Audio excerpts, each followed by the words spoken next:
So what is the range of the inverse of tan? Well, we have done domain and range until you're about sick of it, but let's remind you one more time. Range is the y values. It's the y values that are covered by the inverse of this, and there are several inverse problems within this packet. I'm not sure in which order you're doing these. Assuming this is your first one, let me tell you, if you've already seen this before, I apologize. But for the inverse, you're going to switch the variables. So we're going to switch x and y, because it puts it in terms of the other variable. We're going to switch x and y, and then we're going to solve for y. And that makes it graphable, so then we can do things like this. So we already have, I'm just going to rewrite it, so y equals tan x. And then we're going to switch x and y, so tan y. And now we've got to get y by itself. Well, whoa, how do you do that? Don't tell me to divide by 10. Please don't tell me to divide by 10. That would make me cry. We have to undo a tan. And how do you undo a tan? Now, there are a lot of dermatological jokes we could make here.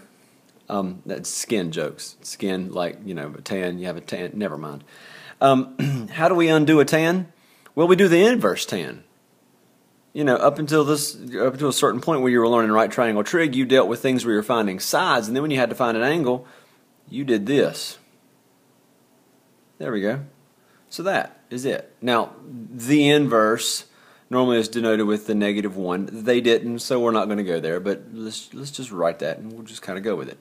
So this is what we're graphing. What's the range of that inverse? Well, it's that right there. I've already typed it in. Lucky me. All right, now let me correct a couple things here depending on where you are in your calculator. Make sure you're in function because you might have had to switch it, and make sure you're in radians and not degrees because they never use degrees, they never said degrees in here. And notice they have some pi's floating around in their answers, so that must be radians. So we are going to graph it. I'm going to go on a standard window with the zoom 6.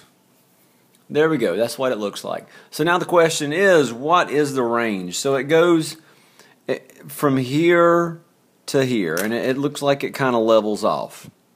Knowing that it sort of levels off in between the two, it's stuck between negative something and positive something. Stuck between negative something and positive something. It's either A or B. C and D are automatically ruled out. I'm having a hard time crossing out D. There we go. I missed it the first time. Alright, so it's either A or B. Well, let's look at the difference between A and B. In A, they are not equal, and in B, they are equal. And this is going to take a little bit of explanation, but I want to explain something. Let's go back to y equals tan of x.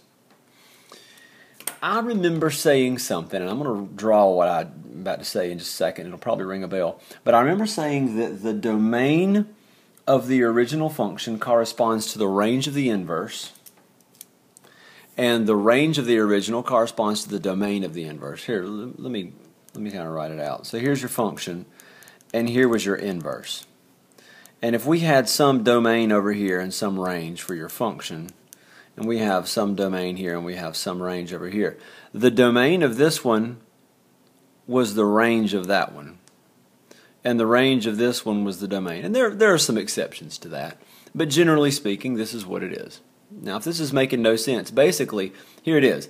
These were your x values, and then you switched x and y, so now it's your y values. These were your y values, and then when you switched them, they became your x values. So in trying to figure out which one of these it is, it might behoove us, I love that word, but it might behoove us to go back to this little guy right here and figure out what the domain was, and maybe that'll help us figure out the range of the inverse. So I'm going to go back, and we're just going to type tan of x. We're back here for a second. We're going to press graph and see what happens. And it gives us a little heartbeat thing. There we go. If you have an older calculator than this, if yours is probably a TI-83 and not a TI-83 Plus or 84 Plus, then it probably draws these lines completely down. But those are asymptotes. It probably shouldn't draw those lines, but it does. Desmos does not do this either, where it doesn't draw the lines. But these are asymptotes, and it cannot equal at an asymptote.